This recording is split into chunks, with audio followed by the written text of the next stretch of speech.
মানুষের জীবনে কি এমন এক সময় অতিবাহিত হয়নি যখন সে উল্লেখযোগ্য কিছুই ছিল না, উল্লেখ করার মতো কোনো কিছুই ছিল না, নাম ছিল না, ঠিকানা ছিল না, বাড়িঘর ছিল না, কিছুই ছিল না, একেবারে প্রাণহীন এবং অস্তিত্বহীন ছিল। কিভাবে সেই অস্তিত্বহীনতা থেকে আল্লাহ তাআলা মানুষকে অস্তিত্ব দিলেন? কিভাবে আমার আপনার এত ওজন হলো? কিভাবে আমার আপনার চেহারা সুরত তৈরি হয়ে কিভাবে আমরা এত সুন্দর দেহ নিয়ে দুনিয়ায় আসলাম? আল্লাহ তাআলা কোরআনে কারীমের 23 নম্বর সূরা সূরাতুল মুমিনুনের 12 নম্বর আয়াত থেকে বলছেন, ওয়ালাকাদ খালাকনাল ইনসানা মিন সুলালাতিন মিন তিন সুম্মা জাআলনাহু নুতফাতান ফি قرار مكين ثم خلقنا النطفة علقة فخلقنا العلقة مضغة فخلقنا المضغة عظاما فكسونا العظام لحما। আর অবশ্যই আমি মানুষকে মাটির নির্যাস থেকে সৃষ্টি করেছি। পুরুষের স্পাম আর মহিলাদের অভাব, শুক্রাণু আর ডিম্বাণুর সমন্বয়ে মানুষকে তৈরির প্রক্রিয়া আমি শুরু করেছি। আল্লাহ তাআলা বলছেন, কেমনে তোমাকে বানালাম শোনো। এক ফোঁটা শুক্রাণুকে তোমার মায়ের জরায়ুর ভেতরে সুরক্ষিত জায়গায় রেখে দিলাম। অতঃপর সেই নাপাক পানি ফোঁটাকে আমি আল্লাহ জমাট বাঁধা রক্তে পরিণত করলাম। তারপরে সেই জমাট বাঁধা রক্তকে গোশতপিণ্ড বানালাম। অতঃপর সেই গোশতপিণ্ডকে বড় একটা হাড্ডিতে রূপান্তর করলাম। তারপরে সেই হাড্ডির উপরে গোশতের পোশাক পরিয়ে দিয়ে তোমার স্ট্রাকচার দেওয়া আরম্ভ করলাম। চোখ দিলাম, নাক দিলাম, ঠোঁট দিলাম, কান দিলাম, হাত দিলাম, পা দিলাম, সব কিছু দিয়ে সুন্দর একটা অবয়ব দিয়ে সুরত দিয়ে তোমার মায়ের গর্ভের ভেতরে আমি আল্লাহ রেখে দিলাম। এখন তো আধুনিক যন্ত্রপাতি বের হয়েছে। একজন নারী যখন প্রেগন্যান্সিতে থাকেন, 2 মাস 3 মাসে বাচ্চার ওজন কত থাকে, হার্টবিট কেমন, এখন আল্ট্রাসাউন্ডের মাধ্যমে জানা যায়। আল্লাহ বলছেন, দেখো বান্দা কিভাবে তোমাকে বানালাম। তুমি প্রথমে 1 ফোঁটা নাপাক পানি ছিলে, নাপাক পানি ফোঁটাকে আমি জরায়ুর ভেতরে রাখলাম। তারপরে সেটাকে আমি জমাট বাঁধা রক্ত বানালাম। তারপর জমাট বাঁধা রক্তকে গোশতপিণ্ড বানালাম। এরপরে গোশতপিণ্ডকে বড় একটা হাড্ডিতে রূপান্তর করে তার উপরে গোশতের পোশাক পরিয়ে দিয়ে আমি তোমার সুন্দর চেহারা সুরত দিয়ে তোমার মায়ের গর্ভের ভেতরে কতদিন রাখলাম। শোনো, সূরা হজে আল্লাহ বলছেন, ওয়ানুকিরু ফিল আরহামি মা নাশাউ ইলা আজালিম মুসাম্মা। নির্দিষ্ট একটা সময় পর্যন্ত তোমার মায়ের গর্ভের ভেতরে আমি আল্লাহ তোমাকে রেখে দিলাম। সুম্মা নুখরিজুকুম তিফলা। অতঃপর ছোট্ট একটা বাচ্চার সাইজে, জন্মের সময় ওজন বেশি ছিল না তো, 2.5, 3, 3.5, 4, 5 কেজি ওজনের ছোট্ট একটা বাচ্চার সাইজে তোমার মায়ের পেটের ভেতর থেকে বের করে এই দুনিয়ার আলো বাতাস আমি তোমাকে দেখিয়েছি। আল্লাহু আকবার। এতক্ষণ কি আলোচনা করেছি? কোথায় ছিলেন? অস্তিত্ব কিভাবে আপনার হলো? ধীরে ধীরে বড় হচ্ছেন আপনি। এখানে এসেছেন এই পৃথিবীতে। আপনি এখানে থাকতে পারবেন না। আপনার এই জীবন, এর নাই কোনো ওয়ারেন্টি, নাই কোনো গ্যারেন্টি। প্রত্যেকটি মানুষ মরণশীল। Every soul will take the test of death. প্রত্যেককেই মরণের স্বাদ আস্বাদন করতে হবে। এমন কোনো প্রাণী নাই যে প্রাণী মরণের স্বাদ উপভোগ করবে না। সবাইকে একদিন মরতে হবে। মানুষের জীবনে যতগুলো সত্য রয়েছে তার মধ্যে সর্বাপেক্ষা বস্তুনিষ্ঠ, অলঙ্ঘনীয়, অনিবার্য মহাসত্য হলো মৃত্যু। পৃথিবীতে যে কোনো ধর্মের মানুষ হোক, সে হিন্দু, বৌদ্ধ, খ্রিস্টান, ইহুদি, মুসলিম, যে কোনো ধর্ম বর্ণের মানুষ এটা সে নিশ্চিতভাবে জানে তাকে একদিন অবশ্যই মরতে হবে। আচ্ছা, এমন কোনো মানুষ আছে যে অমর হয়ে থাকবে? কেউ নাই, সবাইকে মরতেই হবে। মৃত্যু পরবর্তী জীবনকে কাফির বেঈমানরা অবিশ্বাস করে, কিন্তু মৃত্যুকে সবাই বিশ্বাস করে। আপনি মারা যাবেন, মারা যাবেনই আপনি, কেউ আপনাকে বাঁচাতে পারবে। এই মৃত্যুর 8টি বৈশিষ্ট্য রয়েছে।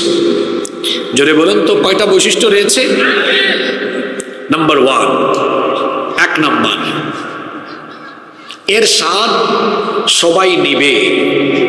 আল্লাহ কোরআনে কারীমের এক আয়াতে নয়, 3টা সূরার 3টা আয়াতে, সূরা আলে ইমরানের 185, সূরা আম্বিয়ার 35, সূরা আনকাবুতের 57 নম্বর আয়াতে কি কথা আল্লাহ 3বার বললেন, কুল্লু নাফসিন যায়িকাতুল মাউত।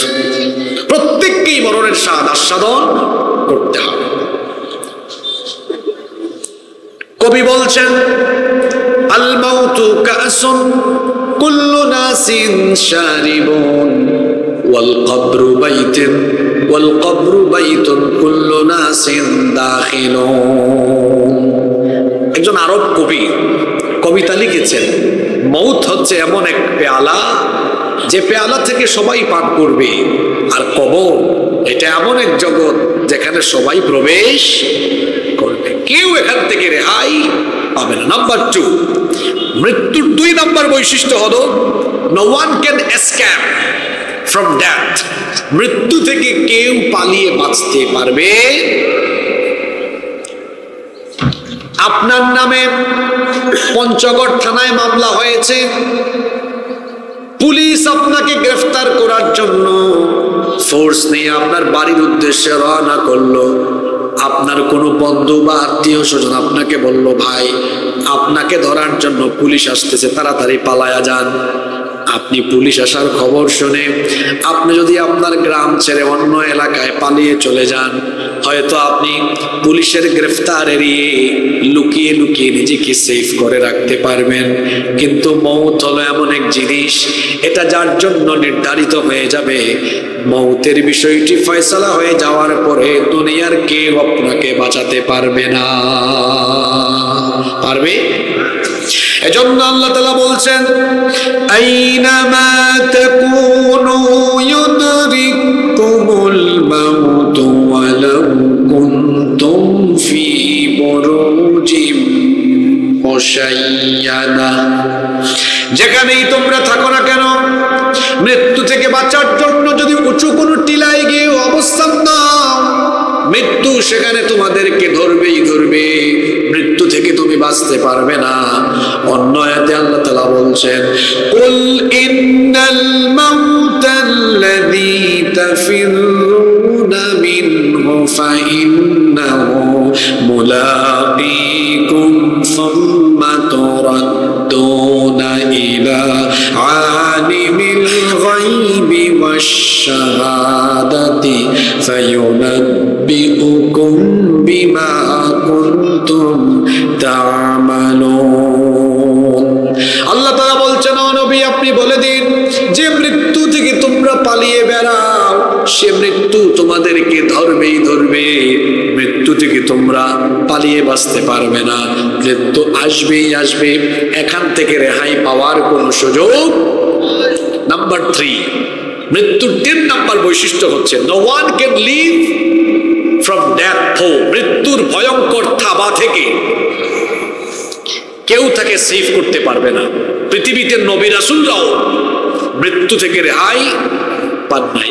আপনারা একজন নবীর কথা জানেন, মুসা আলাইহিস সালাম। তিনি অত্যন্ত রাগী একজন নবী ছিলেন, খুব বেশি রাগ ছিল।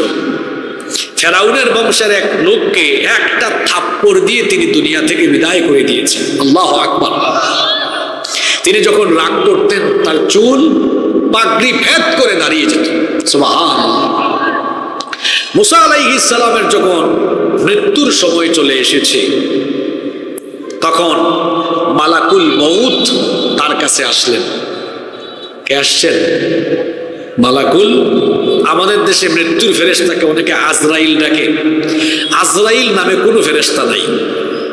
আজরাইল নামে কোনো ফেরেশতা। তা আপনারা বলবেন হুজুর এতকাল যে শুনলাম এটা কি ভুল শুনলাম? আজরাইল এই শব্দটি এসেছে ইসরাইলি রেওয়ায়াত থেকে, ইসরাইলি বর্ণনা, অর্থাৎ বনি ইসরাইল থেকে যে বর্ণনা এসেছে, বনি ইসরাইলের কিতাবাদি বা পণ্ডিতদের থেকে যে বর্ণনা এসেছে, এগুলোর ব্যাপারে আহলুস সুন্নাহ ওয়াল জামাআতের আকীদা হলো যে তাদের কথাবার্তা যদি কোরআন হাদিসের সাথে সামঞ্জস্যপূর্ণ হয় সেগুলো গ্রহণ করা যাবে, আর যেগুলো কোরআন হাদিসের সাথে সামঞ্জস্যপূর্ণ নয় সেগুলো গ্রহণ করা যাবে না। কোরআনে হাদিসে মৃত্যুর ফেরেশতার নাম বলা হয়েছে মালাকুল। জোরে বলেন মালাকুল। যেমন কোরআনে কারীমের 32 নম্বর সূরা, সূরা সাজদা এর 11 নম্বর আয়াত আল্লাহ বলছেন, কুল ইয়াতাওয়াফফাকুম মালাকুল মাউতিল্লাযী ওয়াক্কিলা বিকুম সুম্মা ইলা রাব্বিকুম তুরজাউন। আল্লাহ তাআলা বলছেন, নবী আপনি বলুন যে ফেরেশতা তোমাদের জান হরণ করবে সেই ফেরেশতা হচ্ছে মালাকুল। তো বলছিলাম মুসা আলাইহিস সালামের কাছে মালাকুল মউত আসলেন। এই হাদিসটি বুখারী শরীফে এসেছে। মুসা আলাইহিস সালাম তাকে জিজ্ঞেস করলেন তুমি কে? সে বলল আমি মালাকুল মউত। কয় তাই? কেন এসেছো? আমি কেন আসি আপনি জানেন না? আমি যার কাছে আসি তার জান কবজ করে ফেলি। মুসা আলাইহিস সালাম বললেন আসো, আমার জান কবজ করো, কাছে আসো। ফালাম্মা জাআহু সাক্কাহু, যখন মালাকুল মউত মুসা আলাইহিস সালামের কাছে এসেছে তিনি তার চোখের উপর একটা থাপ্পড় বসায় দিলেন। আল্লাহু আকবার। এক থাপ্পড় খেয়ে মালাকুল মউত আল্লাহর কাছে গিয়েছে, গিয়ে বলেছে আরসালতানি ইলা আবদিন লা ইউরিদুল মাউত। আল্লাহ আপনি আমাকে এমন একজনের কাছে পাঠিয়েছেন উনি মৃত্যু চায় না। আল্লাহ বললেন মালাকুল মউত তুমি আবার ফিরে যাও, ফিরে গিয়ে আমার নবী মূসাকে জিজ্ঞেস করো তিনি কি আরো হায়াত চান নাকি? যদি হায়াত চান তিনি যেন একটা ষাঁড়ের পিঠের উপরে, ষাঁড় চেনেন তো আপনারা, আঞ্চলিক ভাষা এলাকায় কি বলেন আপনারা? ষাঁড়কে কি বলেন? দেখা গরু, দেহা, আরিয়া। আচ্ছা, তো একটা আরিয়া গরুর পিঠের উপর হাত রাখেন, আপনি আপনার হাত দিয়ে যতগুলা লোম থাকতে পারবেন প্রতিটা লোমের বিনিময়ে আল্লাহ 1 বছর করে হায়াত বাড়ায় দিবেন। মুসা আলাইহিস সালাম তিনি এবার মালাকুল মউতকে জিজ্ঞেস করলেন বুঝলাম আমার হায়াত বাড়িয়ে দেওয়া হবে, ওই হায়াত যখন শেষ হবে তখন কি হবে? ফেরেশতা বললেন তখন আপনাকে মরতে হবে, মরণ থেকে রেহাই পাওয়া। এই ঘটনাটা কেন বললাম? আল্লাহর পয়গম্বরেরাও মৃত্যু থেকে রেহাই। পৃথিবীর প্রথম মানুষের নাম কি? আদম আলাইহিস সালাম। তাকে আল্লাহ তাআলা বানালেন, বানানোর পরে আল্লাহ বললেন উমরুকা আলফা সানা, উমরুকা আলফা সানা, তোমাকে 1000 বছর হায়াত দিলাম। সুবহানাল্লাহ পড়বেন না? কত বছর? 1000 বছর। এরপরে আল্লাহ তাআলা আদম আলাইহিস সালামকে বানানোর পরে, শুনতেছেন আপনারা, আল্লাহ আদম আলাইহিস সালামের পৃষ্ঠদেশে তার কুদরতি হাত দিয়ে কিয়ামত পর্যন্ত আদম আলাইহিস সালামের যত সন্তান আসবে সবার রূহকে আদম আলাইহিস সালামের সামনে একত্রিত করলেন। আল্লাহু আকবার। জনগণ দিয়ে হয় জনসভা, আর রূহ দিয়ে হয় রূহ সভা। সেই দিন একটা রূহ সভা হয়েছিল, সেখানে আমি ছিলাম, আপনারাও ছিলেন। আল্লাহ আপনাদেরকে একটা প্রশ্ন করেছিলেন, আলাস্তু বিরাব্বিকুম, আমি কি তোমাদের রব নই? আপনারা সেদিন বলেছিলেন বালা, অবশ্যই আপনি আমাদের রব। সুবহানাল্লাহ। আল্লাহ তাআলা আদম আলাইহিস সালামকে বললেন হাউলাই আবনাউক, এরা সবাই তোমার সন্তান, সব তোমার বংশধর। আদম আলাইহিস সালাম খুশি হয়ে গেলেন, আমার এত ছেলে মেয়ে হবে? আল্লাহ বললেন হ্যাঁ। হঠাৎ করে একটা রূহের দিকে নজর গেল, বলেন এই যে এতগুলো রুহের মধ্যে একটা রুহ দেখা যায় এত সুন্দর ফুটফুটে, এটা কে? আল্লাহ বললেন হাদা ইবনুকা দাউদ, এটা তোমার ছেলে দাউদ আলাইহিস সালাম। আল্লাহ বললেন তোমার ছেলে দাউদকে আমি নবুয়ত দিব, নবীও বানাবো। সুবহানাল্লাহ পড়বেন না? আদম আলাইহিস সালাম খুশি হয়ে বললেন আমার ছেলে দাউদকে আপনি কত বছর হায়াত দিয়েছেন? আল্লাহ বললেন 40 সানা, 40 বছর। কত বছর? আদম আলাইহিস সরি 60 সানা, 60 বছর। কত বছর? 60 বছর। আদম আলাইহিস সালাম বললেন আমাকে আপনি 1000 বছর হায়াত দিলেন আর আমার ছেলে দাউদকে মাত্র 60 বছর হায়াত দিলেন, এটা কোনো কাজ হইল? আমার ছেলে দাউদকে আপনি হায়াত বাড়ায় দেন, প্রয়োজনে আমার হায়াত থেকে 40 বছর কেটে আমার ছেলে দাউদকে আরো 40 বছর বাড়ায় দেন। সুবহানাল্লাহ। আল্লাহ আদম আলাইহিস সালামের এই আবেদন কবুল করলেন। এখন উনার বয়স, দাউদ আলাইহিস সালামের বয়স ছিল 60, যুক্ত করা হইলো আরো 40, হইল কত? আদম আলাইহিস সালামের বয়স থেকে মাইনাস হইল কত বছর? 40। তো 1000 থেকে 40 গেলে থাকে কত? আদম আলাইহিস সালাম দুনিয়াতে আসার পরে 960 বছর পরে মালাকুল মউত হাজির। মালাকুল মউত যখন হাজির, আদম আলাইহিস সালামকে বলছেন আপনি রেডি হয়ে যান, রফিকে আলা, আল্লাহর দিদার লাভে আপনাকে যেতে হবে, আপনার মৃত্যুর সময় চলে এসেছে। আদম আলাইহিস সালাম বলেন আমার টাইম এখনো শেষ হয়নি। ফেরেশতা বললেন মানে? এখনো 960 হয়েছে, আমার তো 1000 বছরের হায়াত আছে। মালাকুল মউত বললেন আপনি তো আপনার ছেলে দাউদ আলাইহিস সালামকে 40 বছর দিয়ে দিয়েছিলেন। আদম আলাইহিস সালাম বললেন না আমি দেই নাই। নাসিয়া আদম ফানাসিয়া বানু, আদম আলাইহিস সালাম ভুলে গিয়েছিলেন, এজন্য আদম আলাইহিস সালামের সন্তানরাও মাঝে মাঝে ভুলে যায়। সকালবেলা একটা কাজ করেছে, বিকেলবেলা মনে থাকে না, এরকম হয় কি হয় না? আদম আলাইহিস সালামও ভুলে গিয়েছিলেন। ফেরেশতা বললেন না না আপনি মিস্টেক করছেন, আপনি দিয়েছিলেন। আদম আলাইহিস সালাম বললেন তুমি মিস্টেক করছো, আমি ঠিক আছি, আমার হায়াত আমি দেই নাই। এখন তো একটা পেস লেগে গেছে। ফেরেশতা আল্লাহর কাছে গেলেন, গিয়ে বললেন আল্লাহ আপনার আদম তো বলছেন উনি নাকি হায়াত দেন নাই, উনি তো ভুলে গিয়েছেন। আল্লাহ বললেন ঠিক আছে, সেই সময় তো লিখে রাখার পদ্ধতিটা আমি আর চালু রাখে নাই সাক্ষ্য গ্রহণের, যাও তারে 40 বছর আরো বাড়াইয়া দাও, আর এখন থেকে লিখে রাখার পদ্ধতি, সাক্ষ্য গ্রহণের পদ্ধতি চালু করে দাও। সুবহানাল্লাহ। আরো 40 আল্লাহ বাড়াইয়া দিলেন, 1000 পুরা করেই তার ইন্তেকাল হলো। 1000 বছর পরে তিনি কি দুনিয়ায় ছিলেন না তাকেও চলে যেতে হয়েছে? কথা বলেন, তা আমাকে আপনাকে কি চলে যেতে হবে না? আজকে কেন আমি এই টপিকে আলোচনা ধরলাম? শুধুমাত্র এই মৃত্যুর বিষয়টি মানুষ ভুলে যায় বলেই দুনিয়াতে মানুষ পথ হারা হয়, বিপদগামী হয়ে গুনাহের সাগরে গা ভাসিয়ে দেয়, চুরি করে, ডাকাতি করে, সন্ত্রাসী করে, মদ খায়, জুয়া খেলে, তার মাথায় মরণের কোনো চিন্তাও নাই। ও সকালবেলা মদ খায়, চিন্তা করে না বিকেল বেলা তার মরণ হবে। ও ফজরের নামাজ কাজা করে, ও চিন্তা করে না জোহরের সময় তার জানাজা হতে পারে। বেমালুম ভুলে গিয়েছে মৃত্যুকে। আমি 2 দিন আগে অ্যাক্সিডেন্ট করলাম গাইবান্ধার পলাশবাড়িতে। আমি যে বেঁচে আছি এটা আমার কাছে এখন স্বপ্ন মনে হচ্ছে, কারণ নিশ্চিত মৃত্যু থেকে আল্লাহ খাস মেহেরবানি করে আমাকে হায়াত দিয়েছে। কে জানতো সেই রাত হতে পারতো আমার জীবনের শেষ রাত?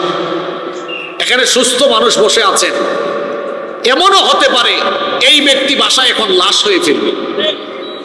বলবেন হুজুর এটা কিভাবে সম্ভব, আমি তো সুস্থ মানুষ। ইমাম শাফি রহমতুল্লাহ আলাইহির একটা কবিতা আমার মনে পড়ল। তিনি খুব সুন্দর একটা কবিতা লিখেছেন, কাম মিন সাহিহিন মাতা গায়রি ইল্লাহ। তুমি কি জগতের দিকে তাকাও না? এই পৃথিবীতে তাকিয়ে দেখো কত মানুষ রোগ বালাই ছাড়া সুস্থ মানুষ মরে যায়।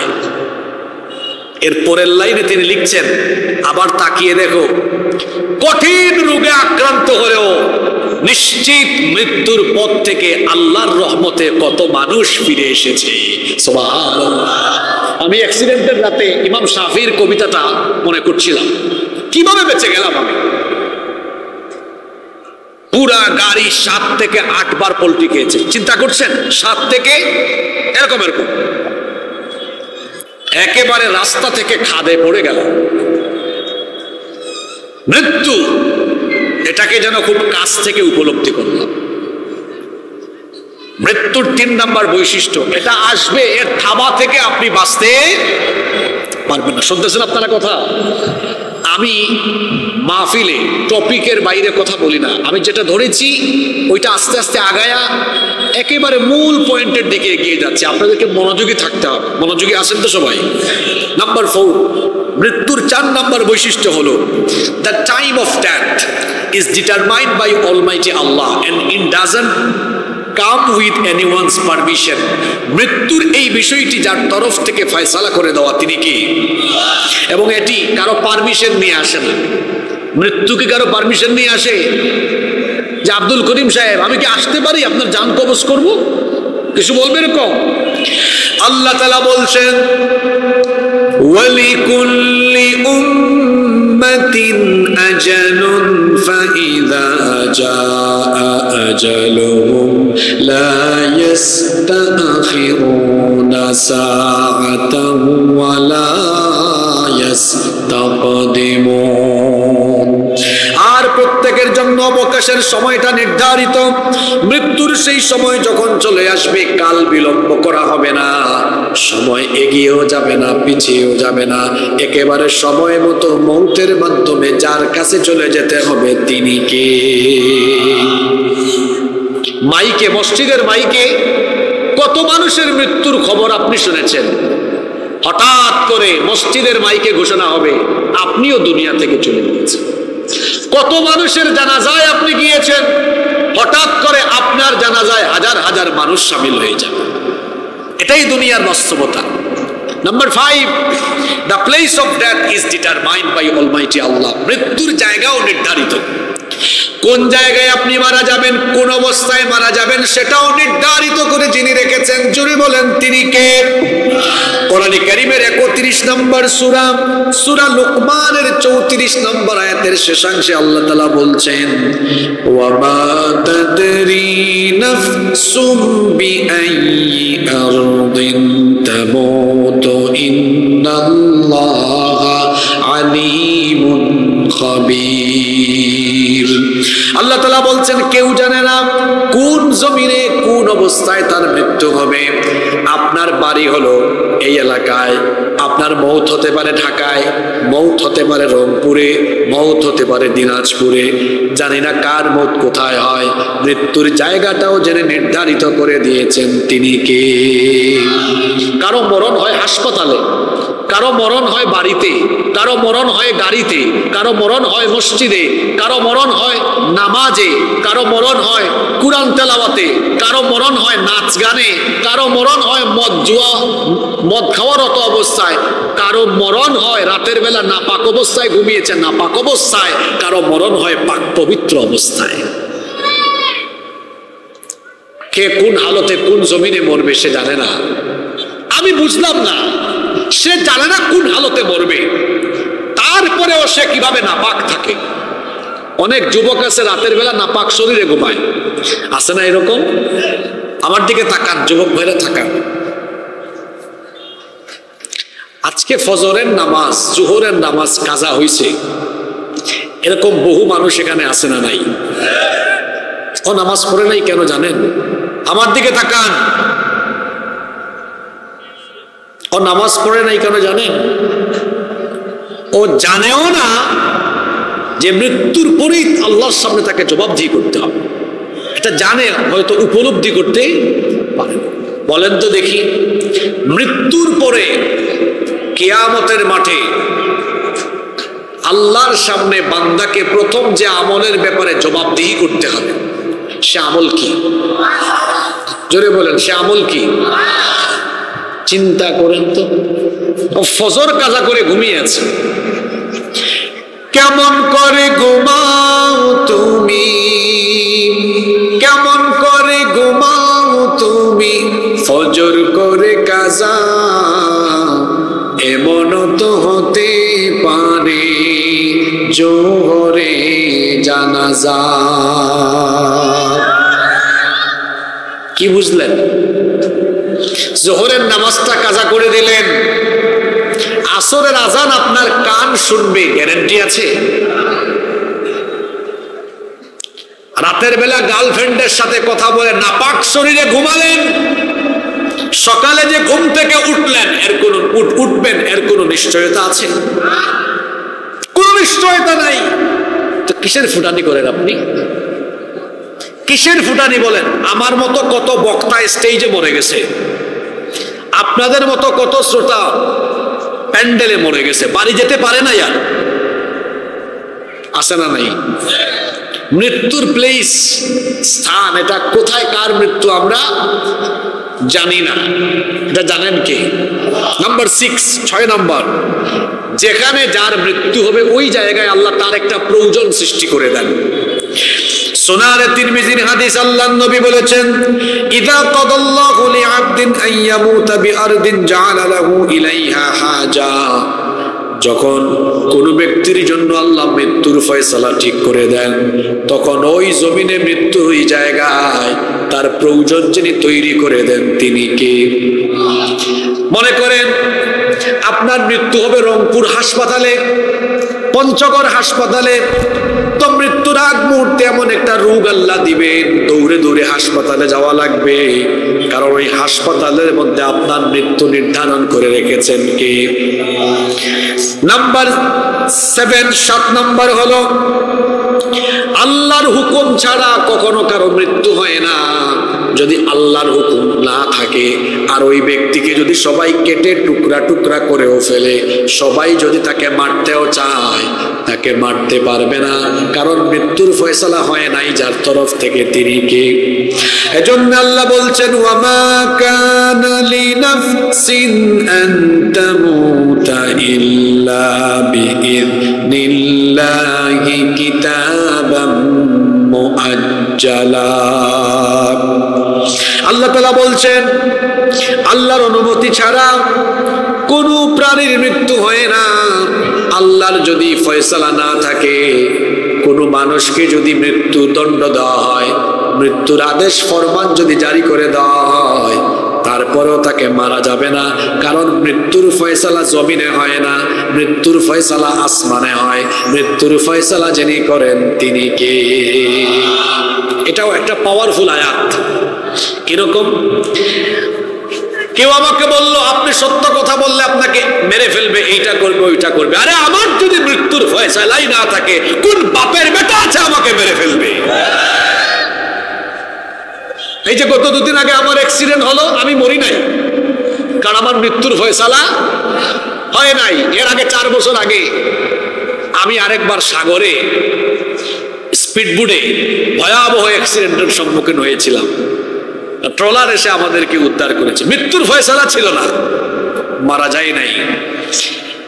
এই বিশ্বাস যার অন্তরে থাকে, এই মুমিন কোনোদিন মুনাফিক হবে না। কারণ অনেক মুমিন ব্যক্তি আছে জানের ডরে সত্য কথা বলে না, জালিমের সামনে সাহস নিয়ে দাঁড়াতে পারে না।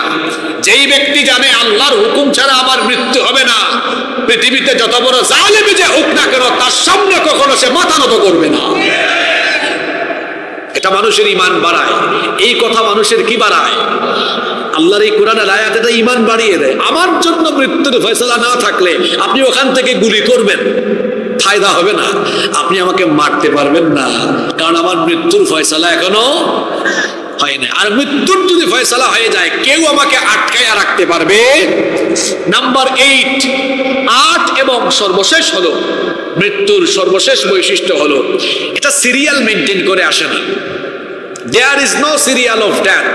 মৃত্যুর কোনো সিরিয়াল নাই। আপনাদের গ্রামে কোনো একজন ব্যক্তির বয়স 80 বছর, মনে করেন তিনি হলেন এই গ্রামের সর্বোচ্চ বয়স্ক ব্যক্তি, আর সর্বনিম্ন হলো আজকে একজনের জন্ম হয়েছে 1 দিন।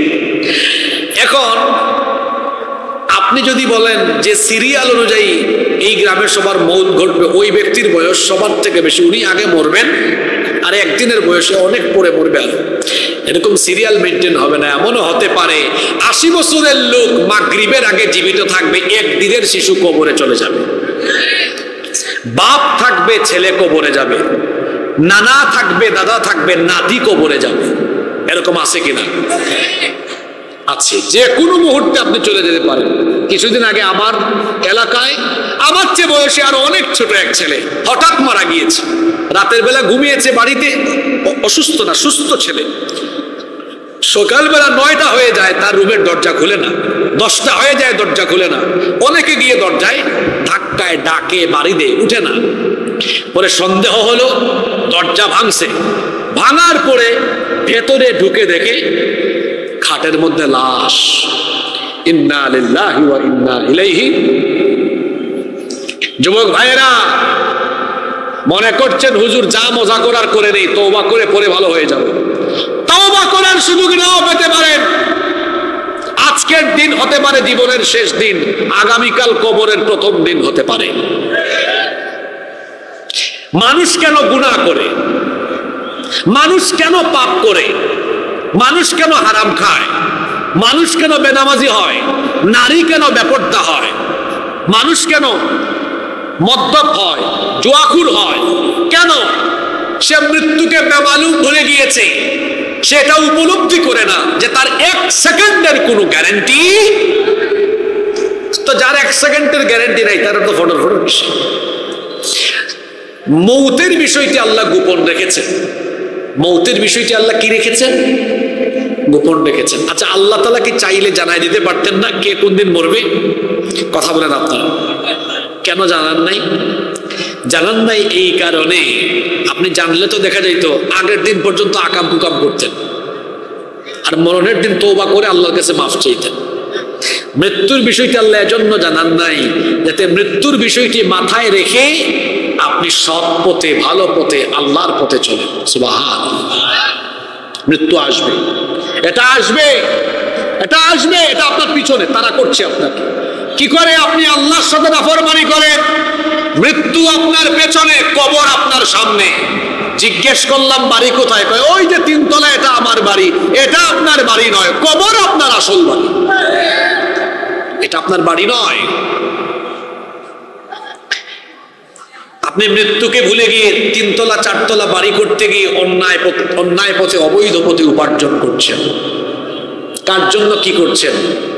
আপনার মরণের পরে আপনার বংশের মানুষ আপনার নামও মনে রাখবে না। কথাটা কি শুনছেন? এই পিছনে কয়েকজন যুবক ভাইয়েরা অমনোযোগী, শুনেন কি বলছি কথাটা।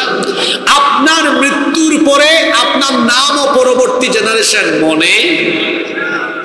বাস্তব উদাহরণ দেই, কে বলতে পারবেন এখানে? আপনার দাদার দাদার দাদার দাদার বাপের নাম বলেন। হ্যাঁ, দাদার বাপের নাম অনেকে। আপনার দাদার বাপ পৃথিবীতে বড় জোর 150 বছর আগে ছিল, বা 200 বছর আগে। এই উদাহরণটা কেন দিলাম? 200 বছরের ব্যবধানে পরবর্তী প্রজন্ম তার নাম পর্যন্ত ভুলে গিয়েছে। এই হলো দুনিয়া। এই মৃত্যু আসবে। মৃত্যুর মধ্যে 3 রকমের যন্ত্রণা আছে। কথা বুঝে থাকলে বলেন, মৃত্যুর মধ্যে কয় রকমের যন্ত্রণা আছে? এই কথা শুনেন। পাপীদের মৃত্যু একরকম হবে, নেককারদের মৃত্যু আরেক রকম হবে, আর যারা আল্লাহর পথে শহীদ হয় শহীদদের মৃত্যু আরেক রকম হবে। কয় রকম মৃত্যুর কথা বললাম? যে ব্যক্তি বেনামাজি, পাপী তাপী, মদ খায়, জুয়াখুর, সুদ খায়, ঘুষ খায়, সারাদিন অন্যায় করে, অপরাধ করে, এই ধরনের গুনাহগার ব্যক্তির যখন মরণের সময় আসবে তখন মালাকুল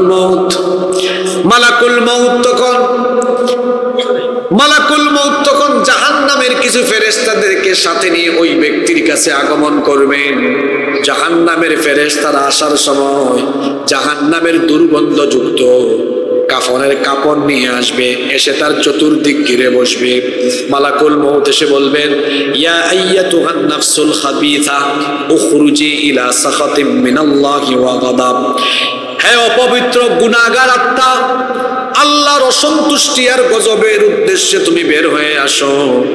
এই কথা বলে মালাকুল মউত যখন মালাকুল মউত যখন তার পা থেকে চাপ আরম্ভ করবেন, তার এমন কষ্ট অনুভব হবে, এমন কষ্ট তার অনুভব হবে।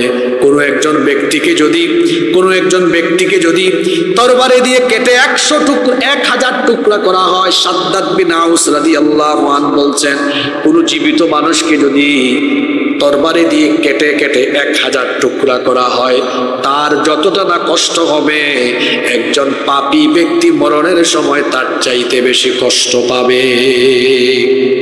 আরেকজন সাহাবী আনাস ইবনে মালিক রাদিয়াল্লাহু আনহু তিনি বলছেন, একজন জীবিত মানুষকে উত্তপ্ত গরম পানির কড়াইয়ের মধ্যে ফেলে দিলে, ওই জীবন্ত মানুষ উত্তপ্ত তেলের কড়াইয়ে ফেলে দিলে সে যেমন যতটা কষ্ট পাবে, একজন পাপী মরণের সময় তার চাইতে আরো বহুগুণ বেশি কষ্ট পাবে।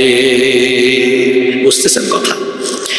ফেরেশতা এসে যখন পায়ের কাছে চাপ মারবে, রূহ গিয়ে চামড়ার নিচে লুকাবে। ফেরেশতা যখন ওখানেও চাপ মারবে, রূহ গিয়ে লোমের নিচে লুকাবে। চাপতে চাপতে চাপতে চাপতে আঘাত দিয়ে দিয়ে কষ্ট দিয়ে দিয়ে এই লোকটার মরণ হবে। কত মানুষ দেখবেন মরণের সময় কত জোরে জোরে চিৎকার করে হাজারি করে যন্ত্রণায় কাতর হয়ে যায়।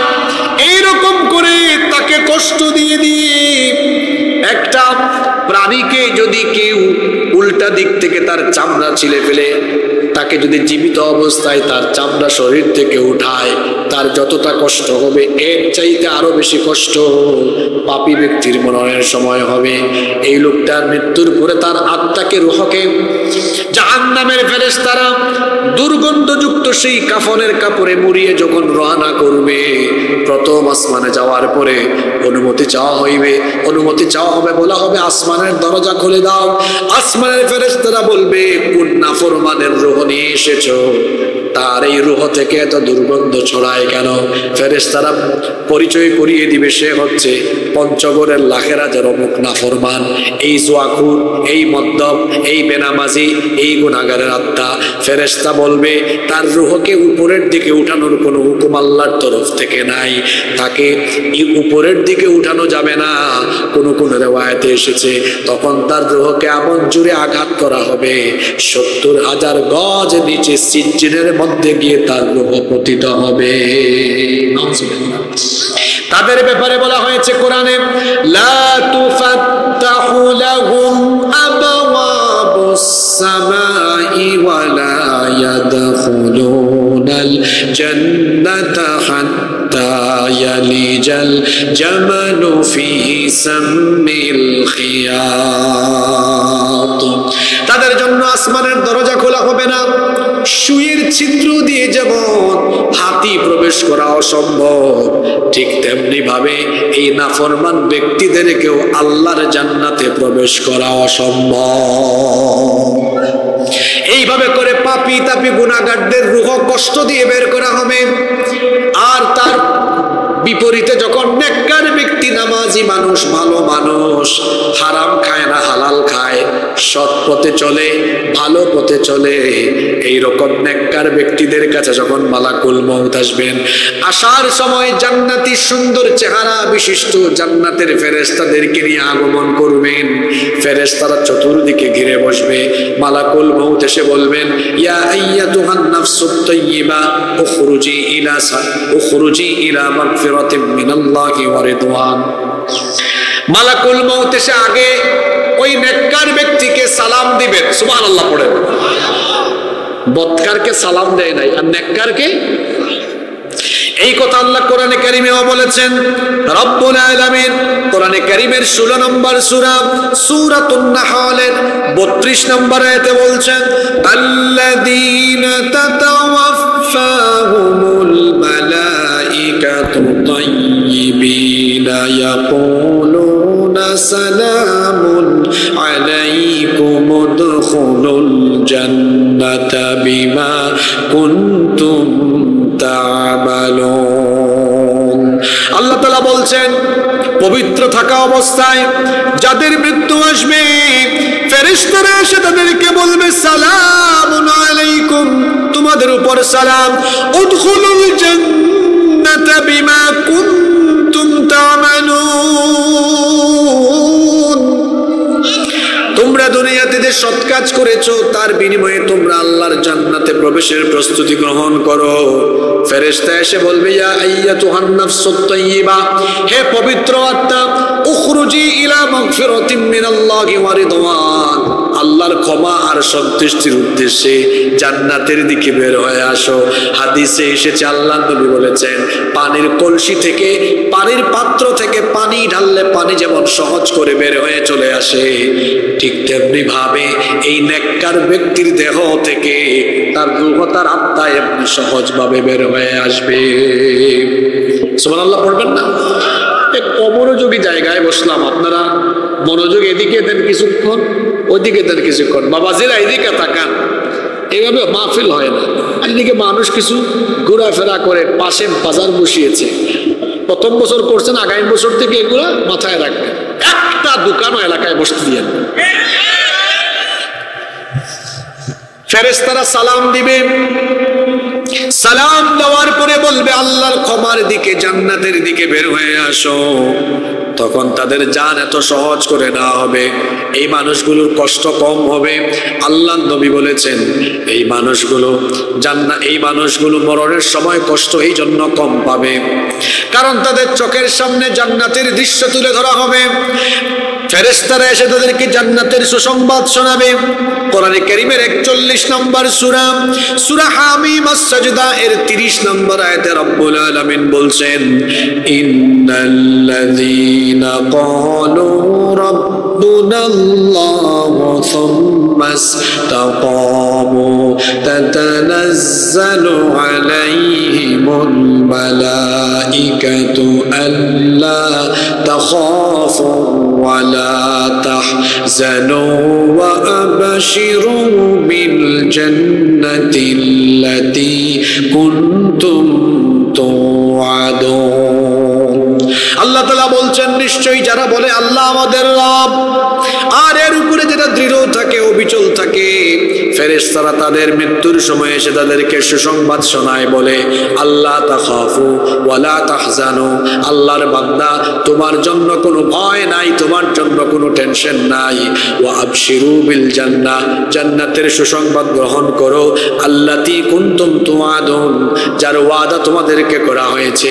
যখন তাদেরকে জান্নাতের সুসংবাদ শোনানো হবে আর জান্নাতের দৃশ্য দেখানো হবে, একজন শিশু ক্ষুধার্ত হলে পরে সে যখন কান্না করে, কান্নার পরে তার মা এসে তাকে যখন বুকের দুধ পান করায়, সে যখন বুকের দুধ পান করতে করতে আরাম করে ঘুমিয়ে যায়, নেককার ব্যক্তির সামনে যখন মরণের সময় ফেরেশতারা আল্লাহর জান্নাতের দৃশ্য তুলে ধরবে, নেককার ব্যক্তিও জান্নাতের দৃশ্য দেখতে দেখতে আরাম করে চিরতরে ঘুমিয়ে যাবে। সম্মানিত উপস্থিতি, সর্বশেষ যে কথাটি আমি আপনাদেরকে বলবো, মরণের বিষয়টি মাথায় রাখবেন। এটি মাথায় রাখলে পরে গুনাহ থেকে বেঁচে থাকা যায়। শুধু এই বিষয়টা মাথায় থাকলেই ওই মানুষ বেনামাজি হবে না, এই মানুষ কখনো অন্যায় করবে না, পাপ করবে না, গুনাহ করবে না। আসুন মৃত্যুর এই বিষয়টি মাথায় রেখে পরকালমুখী জীবন আমরা গঠন করি। আল্লাহ আমাদের সবাইকে তৌফিক দান করেন।